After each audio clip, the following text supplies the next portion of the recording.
하나님 말씀 봅니다. 창세기 47장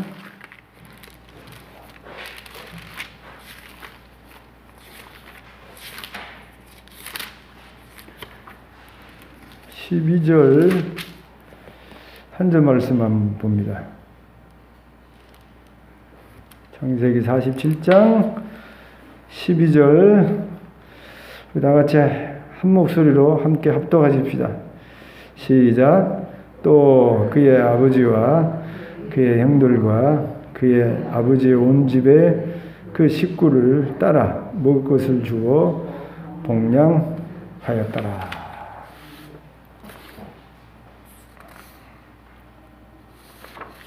하나님께서 이 땅에 부모를 공경하라고 하는 여러 가지 이유가 있어요. 몇 가지 이유를 생각해 보면, 하나님 형상을 닮은 사람의 모습을 지켜가게 하기 위해서 부모를 공경하라고 하신 것이죠. 금수만도 못한 놈, 이런 말을 우리가 할 때가 있지 않습니까? 짐승만도 못한 사람. 짐승도요, 우리가 길러보면 주인이 정성을 다하고 사랑을 주고 돌보고 먹여주고 지켜주면 짐승조차도 그 은혜를 알아서 주인의 그 베풀어주는 그 돌봄과 사랑을 갚으려고 애를 쓰는 것을 볼 수가 있습니다. 그래서 놀랍게 주인은 버렸는데도 불구하고 주인을 기다리는 개들도 있잖아요.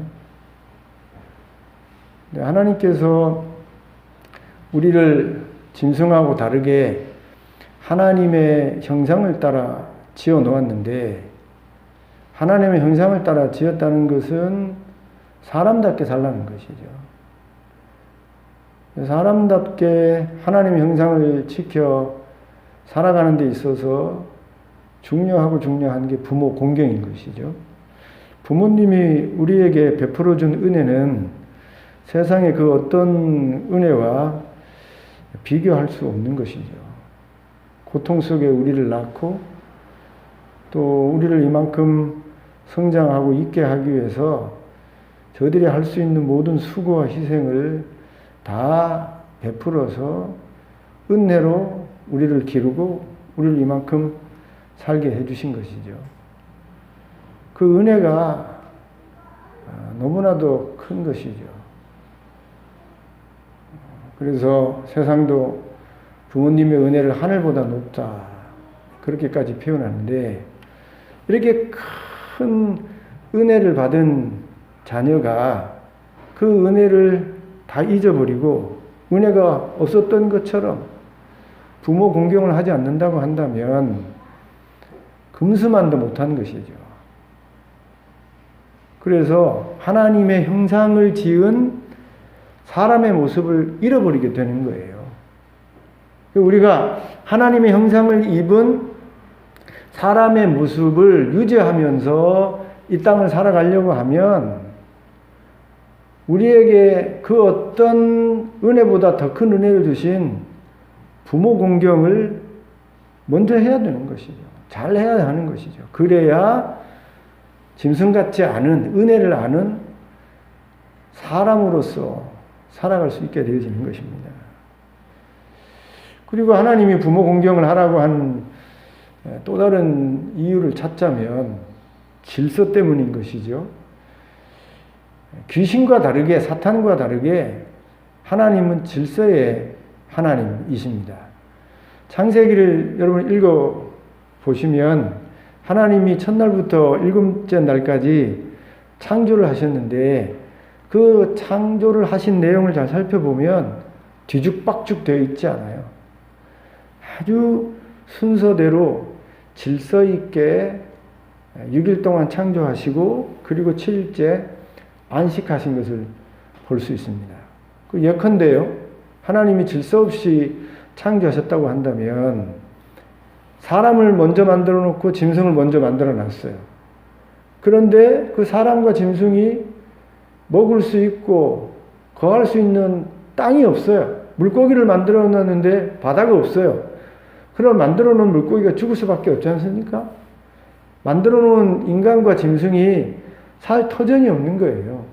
그래서 성경을 보시면 하나님께서 먼저 사람과 짐승과 물고기를 만들기 이전에 이 짐승을 살 수 있는 가장 최적의 여건과 환경을 먼저 만들어 놓은 이후에 그리고 사람과 짐승과 이런 온갖 동식물들을 만드시는 것이죠. 질서 있게 이렇게 만들어 놓으신 거예요. 세상의 진화론자들은 세상이 우연으로 생겼다고 말하지 않습니까? 그런데 우연이라는 말은 뒤죽박죽이라는 거예요. 질서가 없는 것입니다. 그럼 화성에 지금 2대의 그 로봇이 가 있어서 그 화성을 막 찍어놓은 것을 보는데 거기 보면 조화로움을 볼 수가 없어요. 돌하고 그냥 바람하고 모래밖에 없다니까요. 근데 왜 그렇게 되는가? 하나님께서 이 땅을 질서 있게 아름답게 지은 것처럼 거기도 그 나름대로 질서가 있기는 합니다만 하나님이 그렇게 창조하지 않으면 보기 좋지 않은 것입니다. 하나님은 말씀드린 대로 이 사탄과 귀신과 다르게 아주 질서 있는 분이시기에 질서 있게 창조하시고 창조하신 모든 만물이 질서대로 움직이고 그 질서를 지키면서 조화롭게 존재하기를 원하시는 것이죠. 그래서 하나님이 가정이라는 제도를 만드셨는데 이 가정이라는 제도도 하나님이 질서 있게 이 가정이 조화롭게 아름답게 복되게 이 운행되어 나가기를 원하시는 것이죠. 그러기 위해서는 가정 안에도 질서가 있어야 하는 것이죠. 남편과 아내가 있는데 동등하지만 하나님이 먼저 된 남자를 가정의 머리로 세우고 아내를 돕는 배필로 만들어서 질서를 유지하게 하는 거지요. 그렇게 질서를 유지하게 되어지면 이 땅의 모든 가정이 최소한의 이 가정의 질서 속에 안녕을 누릴 수 있는 것입니다. 하나님이 우리에게 부모를 공경하라 라고 명령하신 것은 가정 안에 최소한의 이 질서가 지켜져서 우리로 하여금 조화롭고 아름답고 복되게 살게 하기 위해서 하나님이 부모를 공경하라고 우리에게 명령하시는 것이죠. 만약에 질서가 깨진 한번 가정을 한번 상상해 보십시오. 아내가 남편을 주장하고 남편이 그냥 아내의 종처럼 되어져서 그렇게 되어진다고 한다면 그럼 가정에 질서가 있겠어요? 당장 자녀들이요, 이 정체성이 흔들려요. 남자의 역할이 무엇인지 여자의 역할이 무엇인지 혼란을 겪게 되어지는 것입니다. 자녀가 부모 위에 굴림해서 부모를 막 종처럼 부리면서 막 하대하면서 그렇게 한다 그러면 그 윤리 도덕이라는 게 성립할 수 있겠습니까? 지금도 부모를 발가락에 때처럼 여기면서 함부로 대하는 그런 자녀들이 있지 않습니까? 여러분 그런 가정, 그런 자녀들을 보게 되어지면 보기 좋습니까? 질서가 다 깨진 거예요. 그래서 질서 속에 있어지는 편함, 질서가 주는 조화롭고 아름답고 행복함을 못 누리게 되어지는 것이죠. 제가 우스갯소리로 많은 예로 드는데 그런 귀신들을 섬기는 점쟁이나 또 귀신을 섬기는 그 집을 보게 되어지면 재밌는데 그 뭐 대나무 꼽아놓고 거기다가 전혀 어울리지도 않는 울긋불긋한 옛날 그 우리 죄송합니다만 눈알 사탕 같은 색깔의 뭐 오색 그런로 된 그 벌룬이라 그러잖아요. 풍선으로 달아놓고 말이에요. 그런 점치는 집에 가면 정신이 없어요. 질서가 깨지게 되어지면 조화로움이, 편안함이 오지 않는 것입니다. 하나님이 우리 가정에 질서 속에 있어지는 행복, 그런 축복을 주기 위해서 하나님이 부모를 공경하라고 하는 거죠. 또 하나의 부모 공경의 이유를 찾는다고 한다면 우리를 축복하시기 위해서 부모를 공경하라고 하는 거죠. 오늘 설교 제목이 부모 공경이 나의 축복 그랬는데, 하나님이 우리를 축복하기를 원하시는데, 이 땅을 살되 한 번 사는 인생인데 정말 이 땅에서 잘 되고 오래 건강하게 살고 행복하게 살기를 우리 하나님 원하시는데, 그 방편 중에 하나가 부모 공경인 거예요. 하나님이 우리로 하여금 땅에서 잘 되고 건강하게 오래 번영하면서 행복하게 살게 만들기 위해서 부모 공경을 요구하는 것입니다. 그래서 내가 이 땅에서 건강하게 오래 잘 되면서 웃으면서 행복하게 살려고 그러면 부모 공경해야 하는 것이죠. 부모를 공경해야 되는 이유는 그 외에 또 얼마든지 찾아볼 수 있는 것이죠. 성경에 부모 공경을 잘해서 정말 그 인생이 복되고 아름답고 사람에게나 하나님에게나 사랑받고 정말 그 인생이 아름답고 복되게 산 사람의 예를 우리가 많이 찾아볼 수 있고, 반대로 부모 공경을 하지 않아서 정말 축복받아야 될 인생이 그 부모를 공경하지 아니하고 부모를 아프게 하고 부모에게 불효해서 그 인생이 짧아지고 그 인생이 불행 속에 처한 많은 예를 우리를 찾아볼 수 있습니다. 많은 예가 있습니다만 오늘 저는 한 예, 요셉이라는 그 사람의 부모 공경한 그 예를 통해서 요셉이 어떻게 부모를 공경했고, 그리고 그렇게 부모 공경한 요셉의 삶의 결과가 어떠했는지를 살펴보면서 은혜를 받고자 하는 것입니다. 요셉이 부모를 공경했는데 어떻게 공경했냐면 하나님을 잘 믿고 섬김으로 부모 공경을 했다는 것입니다. 세상 부모들은요, 부모 공경을 자기만 잘 섬겨주면 부모 공경 잘했다 그렇게 생각을 하죠. 그러나 적어도 신자인 부모는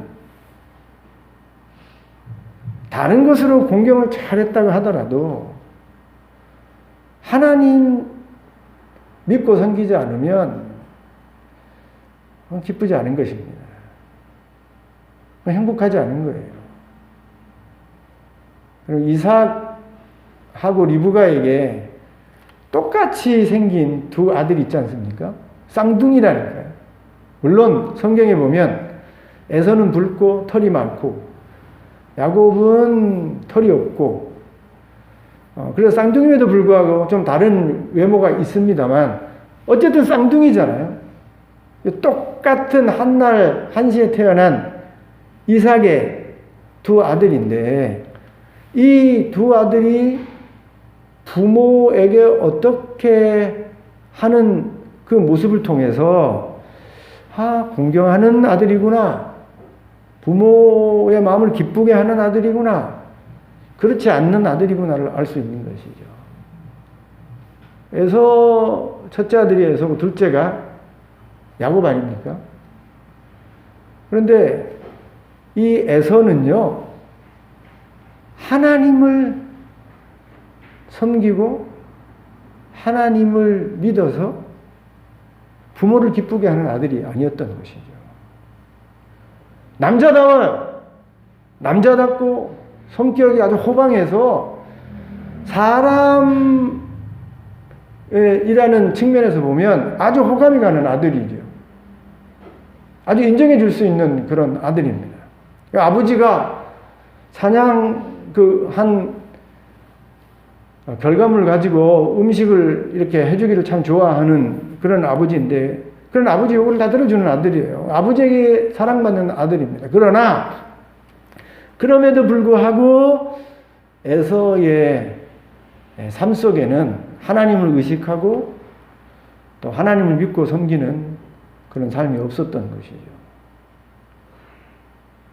반대로 야곱은 그 매력 있는 남성의 모습이 아니지 않습니까? 여성스럽고 어머니의 치마폭에 가려서 사는 그런 아들인데, 이 야곱은 형의 장자의 축복권을 받고 싶어서, 그 축복이 어떤 축복입니까? 하나님이 주시는 축복 아니에요? 에서는 하나님이라는 개념이 없어요. 하나님을 믿고 하나님을 바라보는 그런 신앙이 없기에 하나님이 축복으로 주시는 장자권이라는 개념 자체가 없습니다. 그래서 팥죽 한 그릇 팔아버려요. 그런데 야곱은 하나님으로부터 오는 축복이 얼마나 크다는 사실을 알아서 잘못된 방법까지라도 동원을 해서 하나님으로부터 축복을 받고 싶어하는 그런 마음이 있었다는 거예요.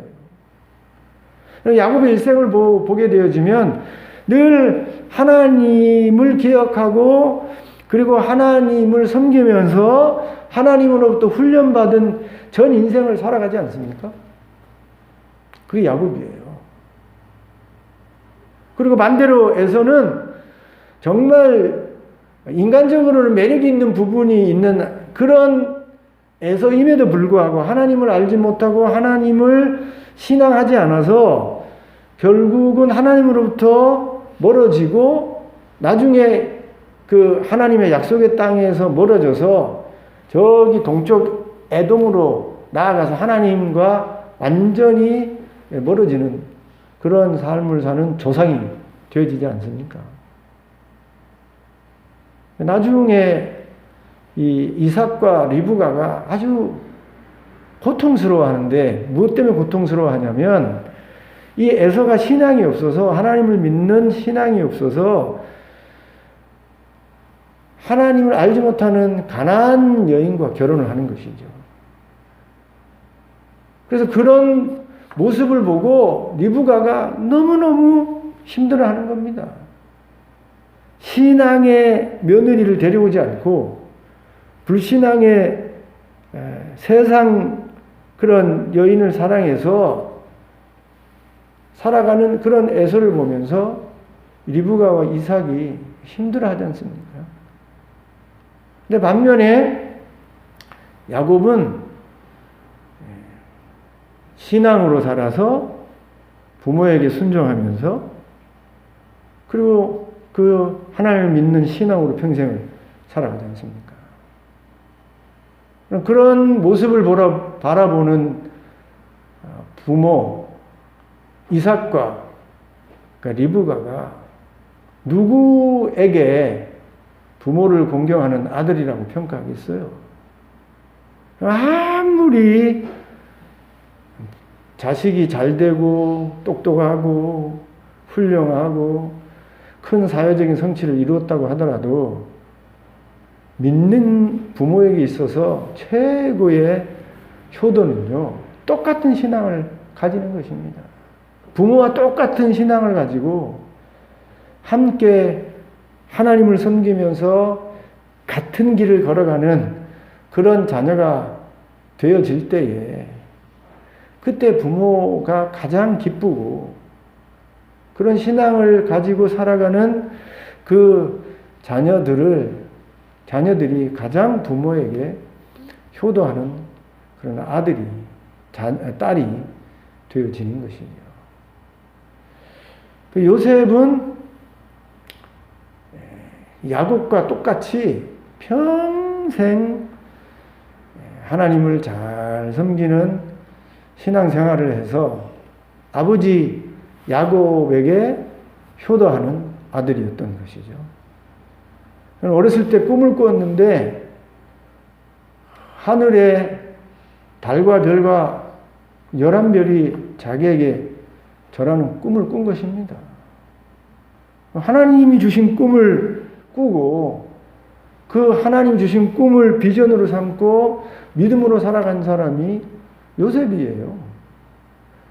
그 요셉은 계속해서 하나님을 알고 하나님 믿게 된 그 신앙을 키워가서 나중에 애굽의 국무총리가 되었을 때에 바로 왕이 요셉을 평가하기를 뭐라고 평가하냐면 이렇게 하나님의 영에 감동된 사람이 어디 있느냐, 오늘날로 말하면 성령 충만한 사람이 어디 있느냐 이렇게 평가할 정도로 여러분 요셉은 평생 신앙생활을 잘한 그런 사람이었던 것입니다. 야곱이 나중에 노년에 이 요셉을 다시 만나게 되어질 때에 야곱이 그렇게 고향 땅을 떠나고 아버지를 떠나 혼자 어렵게 힘들게 살았음에도 불구하고 성령 충만한 믿음의 삶을 살아서 국무총리가 된 그 요셉을 보고 얼마나 기뻐했겠어요.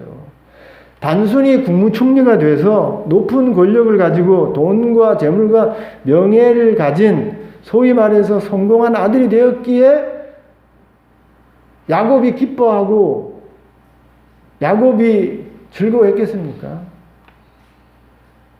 야곱이요, 더 기뻐하고 즐거워했을 이유는 그가 그런 어려움 속에서 오래 떨어져 있었지만 계속해서 하나님을 알고 섬기는 그런 믿음을 보고 야곱이 기뻐하고 즐거워했을 것입니다. 부모 공경이요, 무엇으로 해야 되는가? 첫째로요, 하나님 잘 믿고 섬기는 것으로 그럼 부모 공경해야 되는 거예요. 하나님을 떠나서 에서처럼 하나님 믿지 않으면서 아무리 부모에게 잘해봐도 마음 한구석에 그냥 아픈 거예요. 아픈 거예요. 오늘 우리 최 권사님 가족이 오늘 못 나왔는데 최 권사님 어머니가 고령에 돌아가셨어요. 어저께 돌아가셨어요. 그래서 오늘 온 가족이 장례 때문에 못 나오셨는데 우리 최 권사님이 평소에 가장 가슴 아파하고 힘들어했던 부분이 자기 형제들입니다. 자기 형제들이 아무리 전도를 해도 아무리 예수 믿자고 해도 지금 돌아가신 어머니에게도 예수 믿자고 해도 저분들이 예수를 받아들이지도 않고 믿지도 않았던 것이죠. 그리고 결국 그렇게 돌아가시게 되어졌고 그리고 아직도 우리 최 권사님 형제들이 예수를 안 믿는 것이죠. 다들 넉넉하게 살 겁니다. 다들 다른 어떤 사람들과 비교해서 부족함이 없는 그야말로 넉넉한 삶을 우리 최 권사님 형제들이 다 살 터인데 그렇다고 해서 그렇게 잘 살고 넉넉하게 사는 형제들로 인해서 우리 최 권사님이 만족하겠습니까? 그게 다가 아니거든요. 하나님을 알지 못한다고 한다면, 하나님을 믿지 못한다고 한다면 이 땅에서는 잘 먹고 잘 살고 행복하게 살 수 있을지 모르지만 죽은 그 이후는 하나님의 무서운 심판과 지옥이 있기에 그 사실을 알고 있는 우리 최 권사님에게 있어서는 마음 아픈 일인 것이죠. 그럼 부모에게 최고의 효도는 부모와 똑같은 하나님을 아는 지식과 믿음을 가지고 신앙생활하는 것, 그게 부모 공경하는 최고의 첫 번째 조건인 것입니다. 두 번째는요, 요셉이 어떻게 부모를 공경했냐면 부모에게 순종해서 부모를 공경하는 아들이었다는 것이죠. 우리들이 기르는 자녀들 중에는 정말 뛰어난 자녀들이 있습니다. IQ가 150 이상, 많게는 160, 170 돼서 정말 놀랄 정도로 다른 아이들하고 비교할 수 없는 천재성을 가진 아이들이 있죠. 또 예술적인 그런 뛰어남, 아니면 외모나 신체가 다른 아이들하고 달라서 이쁘고 귀엽고 아주 선천적으로 뭐 스포츠나 예술을 잘하는 그런 아들, 자녀들이, 딸이 있어서 부모에게 아주 기쁨이 되어지는 그런 자녀들이 있습니다.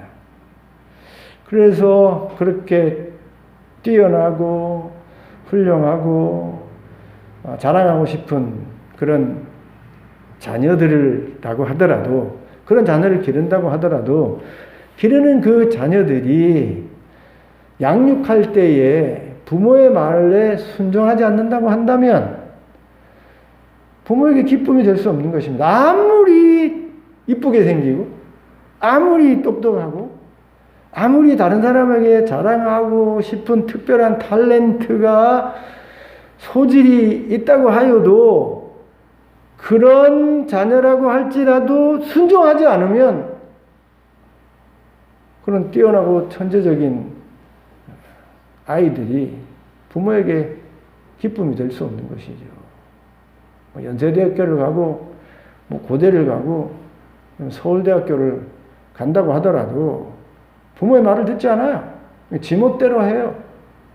그러면 부모에게 순종하지 않는, 그야말로 제멋대로 하는 그 아들이 단순히 뛰어나고 단순히 다른 사람에게 자랑하고 싶은 그런 소질 때문에 부모에게 공경을 당한 것이냐, 그렇게 되지 않는 것이죠.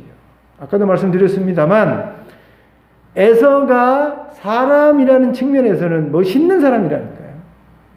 이삭이 야곱하고 비교해 보면 정말 자랑하고 싶고 든든한 아들이에요.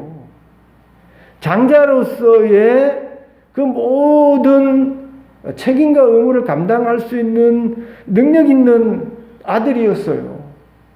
그래서 이삭이 영적인 분별력이 없어서 하나님이 야곱에게 장자권을 주도록 이미 정해놓은데도 불구하고 그 이삭의 외모만 보면 충분히 장자권을 가질 만한 아들이었기에 이삭이 죽기 전에 에서를 막 축복해 주려고 하지 않습니까?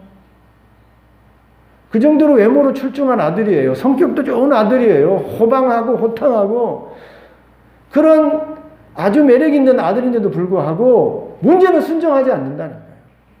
문제는 잘 순종하지 않아요. 아버지 어머니가 믿는 며느리를 원하는데 하나님을 같이 신앙하는 그런 아내 얻기를 원하는데 순종하지 않는 것이죠. 자기 멋대로 하는 거. 근데 야곱은 그렇지 않지 않습니까? 야곱은 그의 외모에도 문제가 있고 그 다음에 성격적인 문제도 있고 어머니와 함께 잘못된 그런 축복을 받으려는 그러한 모습도 있습니다만 그럼에도 불구하고 순종하잖아요. 이삭과 리브가가 불러서 가나안 여인 중에 아내를 택하지 말고 좀 멀고 힘들어도 저 바단 아람으로 가서 거기서 하나님을 아는 그런 내 친족 가운데서 너의 아내를 택하라. 그게 얼마나 먼 거리입니까? 근데 야곱이 예 하고 가지 않습니까?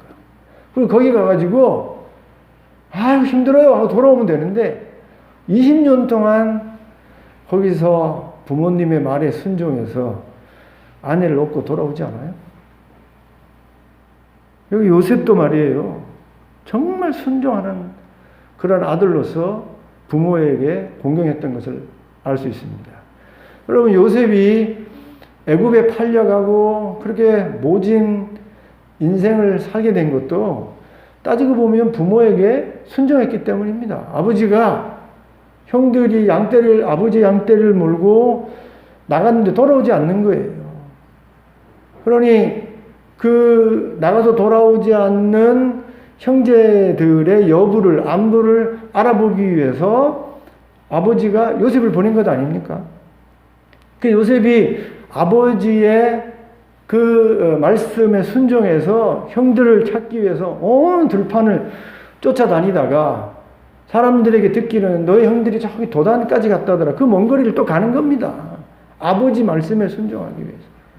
아버지 말씀에 순종하지 않았다고 한다면 형들에게 가지도 않았을 것이고, 그리고 형들에게 가지 않았다고 한다면 팔려가지도 않았을 것이지요. 그런데 아버지 말씀에 순종하다가 형들에게 결국은 팔려서 그런 모진 인생을 살게 되어지는 것이죠. 그럼 얼마나 요셉이 평상시에 아버지에게 순종하는 아들이었으면 아버지가 기뻐해서, 물론 사랑하는 라헬의 아들이기 때문에 특별히 대한 부분도 있습니다만, 여러분 요셉의 평생 살아가는 모습을 보면 늘 부모님의 말씀에 순종하는 아들이었던 것이죠. 그래서 야곱이 순종하는 그 아들이 기뻐서 그에게 다른 형제들과 다른 채색 옷을 입히지 않아요? 평생 순종하는 아들. 말씀드린 대로 아무리 돈과 명예와 권력으로 성공한 자식이라고 하더라도, 그래서 다른 사람에게 내 아들이 이렇게 돈이 많소, 내 아들이 이렇게 명예와 사람들 사이에 회자되는 훌륭한 아들이요, 그리고 세상을 다스리는 권력을 가졌소, 그렇다 한들 부모의 말을 듣지 않아요. 자기 멋대로 해요. 부모 머리 위에서 막 꼭대기에서 막 좌지우지해요. 그러면 그런 아들 부모가 기뻐하겠습니까? 부모에게 순종할 때에, 그때에 그 자녀들이 기쁨이 되는 자녀가 될 수 있고, 그런 순종하는 태도로 그런 부모를 공경할 수 있는 것입니다. 요셉은 그랬던 아들이죠. 요셉은 평생 부모의 말씀에 순종해서 부모의 마음을 기쁘게 하고 그렇게 순종으로 부모를 공경했던 아들이었던 것입니다.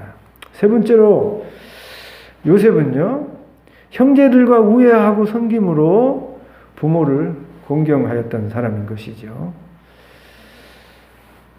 부모를 공경한다, 부모에게 잘한다고 하면서 같은 뱃속에서 태어난 다른 형제들과 화목하지 못하고 싸우고 다투고 그러면서 부모를 공경하고 부모한테 잘한다 그러면 진정한 부모 공경이 될 수가 없는 것입니다. 정말 부모의 마음을 기쁘게 하고 참으로 부모에게 효도하고 공경하려고 하면 같은 배에서 태어난 자기 형제와 화목하고 우애할 수 있어야 하는 것이죠. 여러분도 뉴스에서도 많이 듣고 여러분 주변에 많은 가정들을 보게 될 텐데, 여러분 그 가정들이 참 불행한 가정이 되어지고 부모들이 아파하는 그런 모습을 보게 되어지면 한 배에서 태어난 형제들이 서로 시기하고 질투하고 서로 다투고 싸워서 부모의 기쁨이 되지 못하는 것을 우리가 볼 수 있는 것입니다. 아무리 말씀드린 대로 잘 살아도 무슨 소용이 있습니까? 여러분 드라마에도 보면 뭐 회장이에요, 회장. 그런데 그 상속권을 두고 나중에 아버지가 돌아가셨을 때 그 회사를 이어받아서 경영하는 사주가 되기 위해서 형제끼리 자매끼리 서로 싸우고 다투고 그런 모습을 우리가 얼마나 봅니까? 실제로 우리나라에 여러분 재벌가에 그런 일이 지금도 일어나고 있는 거예요. 근데 그런 형제끼리 화목하지 못하고 서로 양보하지 못하고 사랑하지 않고 시기하고 질투하고 싸우는 그런 모습을 보면서 아무리 자동차를 사준들, 아무리 좋은 옷을 사준들, 아무리 좋은 집을 사준들 그렇게 형제끼리 원수처럼 싸우는 모습을 보면서 그 모습에 행복해하고 기뻐하면서 그것을 아주 부모 공경 잘하는 것으로 보는 부모가 어디 있겠습니까? 야, 집 안 사줘도 돼. 좋은 옷 안 입혀줘도 돼. 좋은 음식 안 먹여줘도 돼. 그냥 너 형제들끼리 좀 화목하게 우애 있게 그렇게 살아. 그게 나를 기쁘게 하는 것이고 그게 부모 공경하는 거야. 이렇게 말하고 싶지 않겠습니까? 요셉의 형제들이 어떤 형제들입니까? 이런 형제들이 어디 있어요? 아무리 배다른 형제라고 하더라도 그 형제를 죽이려고 한 형제들이에요. 나중에 죽이지 않고 팔아먹었습니다만 아버지에게 짐승이 요셉을 잡아먹었다고 이렇게 거짓말을 하면서 그 요셉을 세상에서 없이 하던 그런 형제들 아닙니까? 왼수지요, 왼수. 요셉의 입장에서 보면 철천지 왼수 아닙니까? 절대로 용서할 수 없고 절대로 같이 할 수 없는 형제들인 것입니다. 그런데 그런 형제임에도 불구하고 요셉이 나중에 어떻게 합니까? 다 용서해 주잖아요. 형들에게 회개할 수 있는, 고칠 수 있는 지혜로운 방법을 가지고 형들로 하여금 회개하게 만든 다음에 고치고 난 다음에 요셉이 다 용서해서 품에 안지 않습니까? 우애하잖아요. 화평하잖아요. 그래서 오늘 여기 우리 읽은 12절의 말씀에 자기만 잘 먹겠다고 하지 아니하고 부모만 잘 먹인다. 나를 팔아먹은, 나를 죽이려고 했던 형제들은 내 원수니까 내가 공양하는 것을 배제하고 오직 부모님만 복양해. 이렇게 안 돼 있지 않습니까? 또 그의 아버지와 그의 형들과 이렇게 돼 있잖아요. 그 원수 같은 형들, 시기 질투해서 팔아먹은 그 형제들, 철천지 원수 같은 그 형제들을 이 요셉이 다 용서하고 용서만 한 게 아니라 다 먹여주잖아요. 우애하지 않습니까? 화평하지 않습니까? 그렇게 용서해서 가정의 화목을 만드는 그 요셉을 보면서 아버지 야곱이 얼마나 기뻤겠어요. 그게 부모 공경인 것입니다.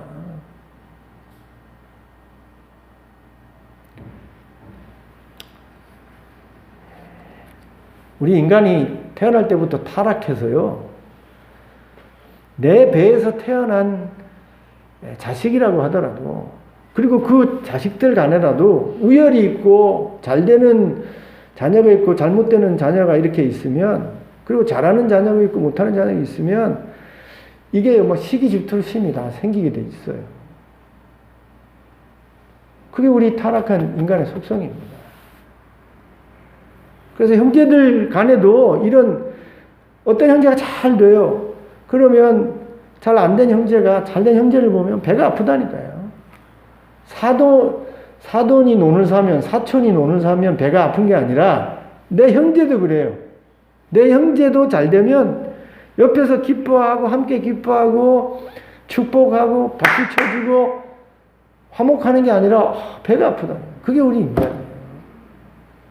근데 그런 모습으로는 부모의 기쁨이 되거나 부모 공경이 되지 않는 것이에요. 정말 우리가 부모를 기쁘게 하고 부모를 공경하려면 적어도 한 배에서 태어난 내 형제와 여러분을 우애하고 사랑하고 축복하고 그런 삶을 살아야 되는 것입니다. 그게 부모 공경하는 거예요. 부모가 딴 게 기쁜 게 아니라니까요. 저 걱정이 돼요. 한 놈은 잘 살고 한 놈은 어려움을 겪어요. 그래서 부모가 그렇게 차이 나는 형제를 보면서, 그런 차이 나는 그런 자매들을 보면서 마음속에 늘 마음이 아픈 것입니다. 그런데 형제들이 서로 형편을 알아서 잘 사는 놈이 힘들고 어려운 놈 가서 어깨 두드려 주고 도와주고 같이 잘 먹고 잘 살게 화목하게 이렇게 하는 모습을 보면 여러분 밥을 안 먹어도 배가 부른 거예요. 그거 보면서 기쁘고 즐거운 것입니다. 여러분 다윗 같은 영광의 자리가 어디 있겠습니까? 돈과 명예와 권력이 다 다윗에게 주어지지 않았습니까? 하나님 그런 은혜를 주셨죠. 그런데 그 모든 것을 가지고 있는 다윗의 가정의 문제가 무엇입니까? 형제끼리 화목하지 않아요. 암논이 다말을 사랑해서 다윗의 또 다른 배다른 딸인데 그 잘못된 방법으로 겁탈을 하지 않습니까? 그리고 그 모습을 보고 압살롬이 또 그 형을 죽이지 않아요? 나중에 솔로몬과 아도니아라는 형제가 왕권으로 서로 다투지 않습니까? 그런 모습을 이 다윗이 볼 때에 어떻게 했어요? 그럼 내가 내 자신을 볼 때 아버지를 이어받아서 나라를 잘 다스릴 자신이 없어요. 그러면 아버지의 유지를 받더라도 정말 하나님에게나 사람에게나 잘할 왕된 그런 형제가 있다면 넘겨줄 수 있는 거 아니에요? 너가 왕되라. 여러분, 그렇게 시기 질투하지 아니하고 욕심을 부리지 않고 다른 형제의 행복과 다른 형제의 그런 복됨을 위해서 내가 희생하고 섬기면서 화목을 이룰 수 있다 그러면 그 얼마나 아름다운 것이고 그런 모습을 보면서 부모가 얼마나 기뻐하겠어요. 근데 우리 가정이 그렇지 않은 것이죠. 같은 형제라도 같은 자매라도 우애하고 화목하지 못하는 경우가 너무나 많은 것이에요. 무엇으로 부모를 공경해야 되는가? 여러분, 좋은 집 사줄 수 있어요. 사주세요. 여건이 되면. 좋은 옷도 맛있는 음식 사주세요. 그러나 그것도 기쁨이 되지만 더 효도하고 기쁨이 되는 것은 같은 배에서 나온 형제들이, 자매들이 서로 사랑하는 겁니다. 서로 화목하는 거예요.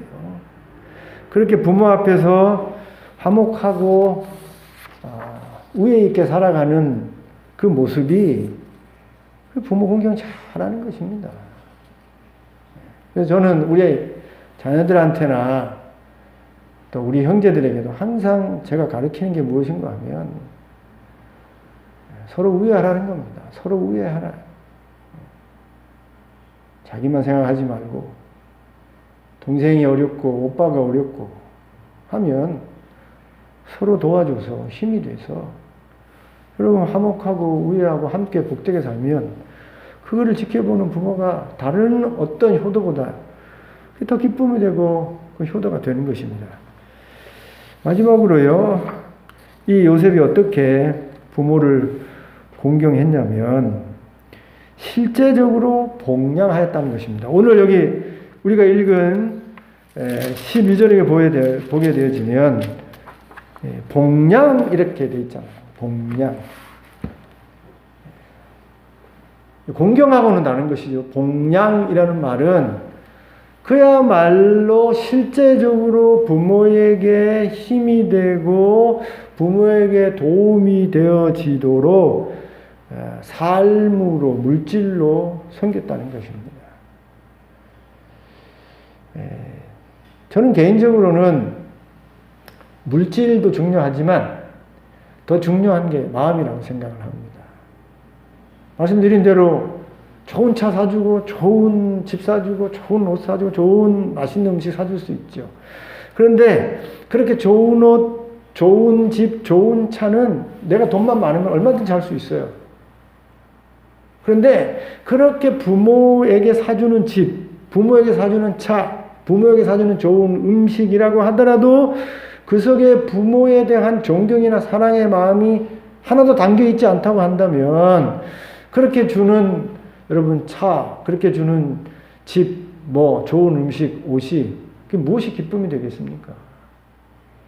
설령 집을 안 사준다고 하더라도, 설령 차를 안 사준다고 하더라도, 설령 좋은 음식을 내 입에 넣어주지 않는다고 하더라도 정말 부모를 존경하고 사랑하는 마음이 표현되어진다고 한다면, 그것을 보여준다고 한다면 그게 더 좋죠. 집이 언젠가 없어지지 않습니까? 죽고 나면 아무 소용이 없는 거예요. 그러나 여러분 마음속으로 표현되어지는 사랑은 영원한 거잖아요. 고린도 전서 13장에 보면 믿음, 소망, 사랑은 항상 있을 것인데 그렇게 돼 있잖아요. 그 중에 제일 사랑이라. 부모에 대한 사랑, 이거 진정으로 보여주고 표현할 수 있으면 그게 정말 좋은 것이죠. 그래서 부모를 공경하는 그 공경 중에 마음을 담아서 존경하고 사랑함으로 우리가 공경해야 되지만, 그것보다 더 좋은 것은 그 존경하고 사랑하는 그것에다가, 마음에다가 실제적인 도움을 주면 그 더 좋은 것이죠. 요셉이 얼마든지 아버지 야곱과 형제들에게 대해서 말로만, 마음으로만 사랑하고 존경하는 표현을 할 수가 있죠. 그것으로도 얼마든지 아버지와 형제들의 기쁨이 될 수 있습니다만, 요셉은 그렇게만 한 것이 아니라 아버지와 형제들에 대한 우애와 사랑과 존경의 마음 더하기 실제적인 복양을 했다는 거예요. 여기 여러분 복양한 사람이 몇이라고 되어 있습니까? 또 그의 아버지죠.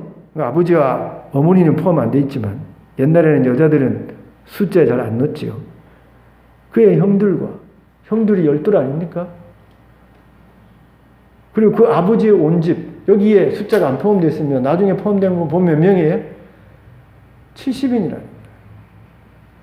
70명의 식솔에 먹고 마시며 생활하는 모든 일들을 이 요셉이 감당했다는 것입니다.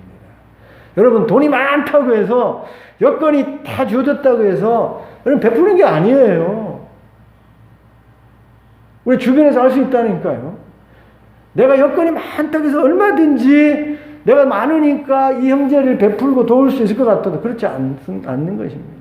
오히려 없는 형제가 오히려 더 베푸는 경우가 있어요. 근데 요셉은 마음뿐만이 아니라 실제적으로 자기의 손을 베풀어서 자기의 여건과 환경을 열어서 아버지와 형들과 그 모든 식소를 실제적으로 돕는 그런 일을 해서 부모를 공경했다는 것이죠. 우리 예수님께서 부모 공경을 하지 않는 예에 대해서 아주 책망한 적이 있는데, 여러분한테 소개했던 고르반이라는 제도입니다. 고르반이는 하나님 앞에 드리는 헌금을 말하는 거예요. 근데 생활 능력이 없는 부모를 도와줘야 될 책임이 당시의 계명처럼 그 전통으로 다 가르쳐졌음에도 불구하고 자식들이 그게 짐이 되는 겁니다. 그래서 그 부모에 대한 의무와 책임을 피하는 교묘한 방법이 고르반이었어요. 아버지 어머니 죄송합니다. 내가 아버지 어머니 생활비를 드려야 되는데 내가 생활비 드려야 되는 이 물질을 하나님에게 헌금으로 드리기로 했습니다. 그래서 아버지 어머니에게 드릴 여유가 없습니다. 그래서 하나님 앞에 드리게 되었으니 양해해 주십시오. 그렇게 말하니 부모가 무슨 말을 할 것입니까? 부모에게 해야 되는 일을 하나님에게 한다고 하니 부모가 말할 수가 없는 거예요. 그런 식으로 교묘하게 실제적으로 복양해야 될 자녀로서의 책임을 회피했던 것이죠. 그래서 예수님이 그런 하나님의 법을 인간의 그 교묘한 꾀로 깨는 모습을 보고 예수님이 아주 책망한 모습을 볼 수 있는 것이죠. 요셉은 그런 아들이 아니었던 것이죠.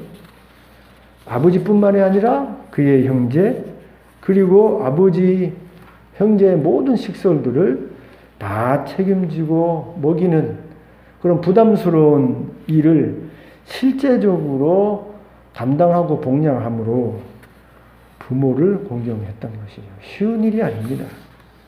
그러면 요셉이 했던 이 4가지 부모 공경의 모습은 쉬운 일이 아니에요.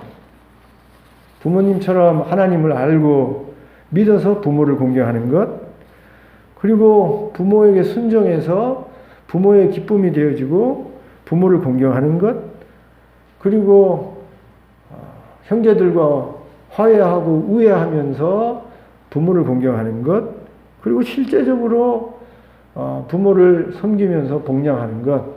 말로는 우리가 할 수 있고 또 설교에서 교훈할 수 있습니다만 실제적으로 이렇게 요셉처럼 부모 공경하기란 쉽지 않은 일입니다. 그런데 우리 하나님이 그럼에도 불구하고 이렇게 요셉처럼 하나님을 알아서 부모를 공경하는 자녀가 되어지면 땅에서 잘 되고 장수시대 아닙니까? 다 100세 산다고 하는데 여러분 아무리 100세를 산다고 하더라도 여러분 아프고 형제들이 다투고 골치가 아프면요 아무리 장수해도 그게 축복된 장수가 될 수 없어요. 정말 좋은 장수가 되려면 형제들과 우애하면서 여러분 건강하게 그렇게 장수할 때에 그 장수가 복된 장수가 되어지지 고통 속에서 스트레스 속에서 여러분 병 중에서 장수해봐야 그게 축복이 되는 장수가 아닌 것입니다.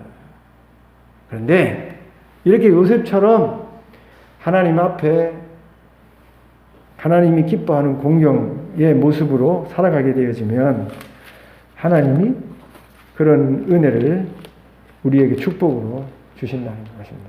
부모를 공경하라! 그리하면 땅에서 잘 되고 내가 장수하리라. 잘 되기를 축복합니다. 아멘? 땅에서 잘 되세요. 요절하지 마시고 장수하시기 바랍니다. 그냥 장수가 아니라 건강하게 장수하시기 바랍니다. 그러면 요셉처럼 하시면 돼요. 힘들어도 그렇게 요셉처럼 부모 공경하면 그런 잘 되고 건강한 내일이 있게 되어지는 것입니다. 그렇게 살아가는 저와 여러분 되기를 주님의 이름으로 축원드립니다.